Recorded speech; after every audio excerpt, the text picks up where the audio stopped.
ॐ नमो भगवते वासुदेवाय। ॐ श्रीकृष्णाय परब्रह्मणे नमः। अथ श्रीमन्नारायणीयं सप्ततितमं दशकं। सुदर्शनशापमोक्षवर्णनं, शङ्खचूडवधवर्णनं, वृषभासुरवधवर्णनं च। इति त्वयि रसाकुलं रमितवल्लभे वल्लवाः।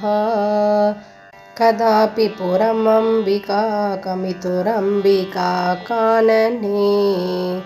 समेत्य भवता समन् निशिनिषेव्य दिव्योत्सवं। सुखं सुषुपुरग्रसीत् व्रजपमुग्रनागस्तथा। समुन्मुखमथोल्मुखैः अभिहतेऽपि तस्मिन् बलात्।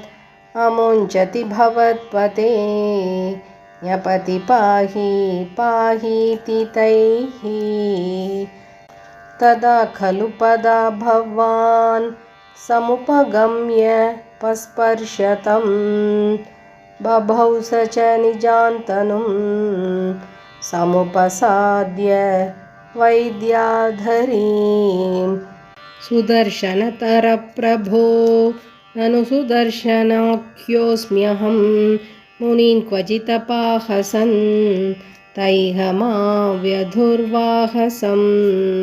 भवत्पदसमर्पणात् मलताङ्गतोऽस्मीत्यसौ।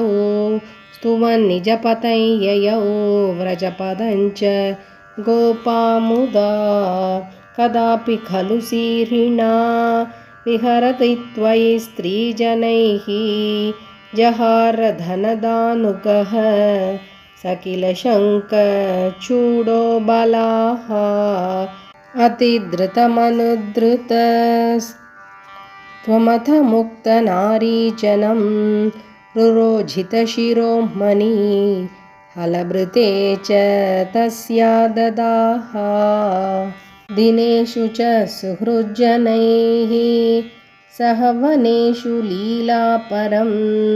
मनोभवमनोहरं रसितवेणुनादामृतं। भवन्तमभरीदृशा ममृतपारणादायिनं। विचिन्त्य किमुनालपन् विरहतापिता गोपिकाः। भोजराजभृतकस्त्वत कश्चित् कष्टतोष्टपथदृष्टिररिष्टः। निष्ठुराकृतिरपष्टुनिनादः तिष्ठते स्म भवते वृषरूपी। शाक्वरोऽथ जगति धृतिहारी मूर्तिमेष बृहतीं प्रदधानः। पङ्क्तिमाशु परिघूर्ण्यपशूनां छन्दसां निधिमवाप भवन्तं। तुङ्गशृङ्गमुखमाश्वभियन्तं सङ्गृह्यरभसादभियन्तं। भद्ररूपमपि दैत्यमभद्रं मर्दयन्नमदयः सुरलोकम्। चित्रमध्य भगवन् वृषघातात् सुस्थिराजनिवृषस्थितिरुर्व्यां। वर्धते च वृषचेतसि भूयान् मोदयित्यभिनुतोऽसि सुरैस्त्वम्। औक्षकानि परिधावत दूरं वीक्ष्यतामयमिहोक्षविभेदी। इत्थमातहसितैः सह गोपैः गेहगस्त्वमववात पुरेश। इति श्रीमन्नारायणीये सुदर्शनशापविमोक्षवर्णनं, शङ्खचूडवधवर्णनं, वृषभासुरवधवर्णनं चेति सप्ततितमं दशकं समाप्तं। नारायणाखिलगुरो भगवन्नमस्ते। सर्वत्र गोविन्दनामसङ्कीर्तनं गोविन्द गोविन्द।